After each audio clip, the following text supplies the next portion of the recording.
Without objection, all other opening statements will be included in the record. We will now introduce today's witnesses.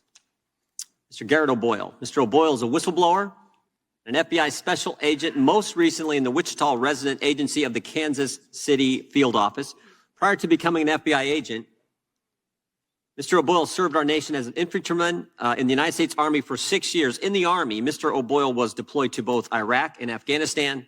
He received numerous service awards, including the Combat Infantryman Badge. Mr. O'Boyle received an honorable discharge from the Army. Upon leaving, Mr. O'Boyle continued his commitment to public service, serving as a police officer in Waukesha, Wisconsin for 4 years. Mr. O'Boyle joined the FBI in 2018. As an FBI agent, Mr. O'Boyle was selected to serve on the Joint Terrorism Task Force and the SWAT team. Mr. O'Boyle graduated cum laude from Marquette University with a degree in criminology and law studies. But the FBI questions his loyalty to the Constitution and to our country. Mr. O'Boyle, you're recognized for your opening statement. Chairman Jordan, members of the committee, thank you for addressing FBI malfeasance and allowing me to speak today. Aside from that point of gratitude, I'm sad, I'm disappointed, and I'm angry that I have to be here to testify about the weaponization of the FBI and DOJ. Weaponization against not only its own employees, but against those institutions and individuals that are supposed to protect the American people. I'm here today because even though I am wrongfully suspended from the FBI, I remain duty-bound to the American people to play my small role in rectifying these issues. After all, I never swore an oath to the FBI. I swore an oath to the Constitution. I've served my nation and community my entire adult life, first in the United States Army, then as a police officer, and lastly as an FBI special agent. Shortly after high school, I joined the United States Army where I served in the infantry and I was quickly promoted through the ranks. I deployed to both Iraq and Afghanistan in support of Operation Iraqi Freedom and Operation Enduring Freedom. I served in the historic 101st Airborne Division. I received the Combat Infantryman's Badge, which is awarded to those infantrymen who engage in ground combat with our nation's enemies. The Army's official motto is, "This will defend." Along with numerous others, I volunteered to serve this nation, risking my life in combat to protect America and her values. I know some of the best men and women this country has to offer. They come from all backgrounds, races, and creeds. They helped mold me into the person I am today. Each was willing to sacrifice, and many did, to protect this great nation. It is our duty to honor their sacrifices by standing up for what is right, regardless of the difficulty. After serving in the Army, I became a police officer. Police officers, like me, are imperfect beings, but we strive to uphold the law and the Constitution. People who go to work every day trying to make their communities better, yet who nonetheless are faced with budget cuts and calls for defunding as we continue spiraling away from law and order as a nation. While serving as a police officer, I finished my bachelor's degree, graduating with honors in criminology and law studies. Shortly thereafter, I began the long road to becoming an FBI special agent, a position I once understood to be the pinnacle of law enforcement and a way to continue to serve this nation and protect and defend the Constitution.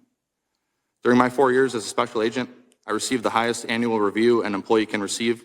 I volunteered for, tried out for, and was selected for an FBI SWAT team. I also volunteered for, tried out for, and was selected for a new unit the FBI created. I also received an award for my work on an anti-abortion extremism case. I've been smeared as a malcontent and subpar FBI employee. This smear stands in stark contrast to my life in public service. This smear campaign, disgusting as it is unsurprising.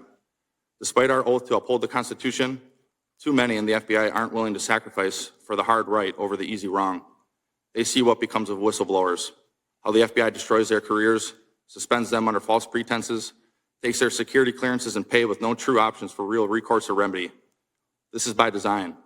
It creates an Orwellian atmosphere that silences opposition and discussion. We know what is right to do, yet we too often refuse to do what is right because of the difficulty and suffering it incurs. I couldn't knowingly continue on this path silently without speaking out against the weaponization I witnessed, even if it meant losing my job, my career, my livelihood, my family's home, and now my anonymity. It's up to members of this committee, current and former FBI employees, and indeed all Americans to ensure that the weaponization of our own government against the people comes to an end, no matter the personal cost. As James Madison prudently opined, in framing a government which is to be administered by men over men, the great difficulty lies in this. You must first enable the government to control the governed, in the next place, oblige it to control itself. The safeguards currently in place at the FBI are clearly inadequate, and must be reworked to protect whistleblowers and others who are inappropriately targeted. The FBI can extract whatever they want from me. I'm willing to bear that burden. I've sworn to defend this country from enemies, both foreign and domestic, even if that means sacrificing my life. I've lived that oath out since first enlisting in the Army, consistently saying, "Here am I, send me." My oath, however, did not include sacrificing the hopes, dreams, and livelihood of my family, my strong, beautiful, and courageous wife, and our 4 sweet and beautiful daughters who have endured this process along with me. In weaponized fashion, the FBI allowed me to accept orders to a new position halfway across the country. They allowed us to sell my family's home. They ordered me to report to the new unit when our youngest daughter was 2 weeks old.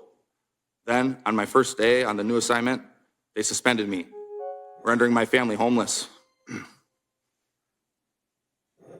They refused to release our goods, including our clothes, for weeks.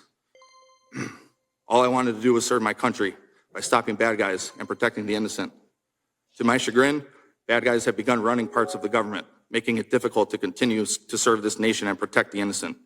But I, for one, will never stop trying, and I'll never forget my oath. Thank you.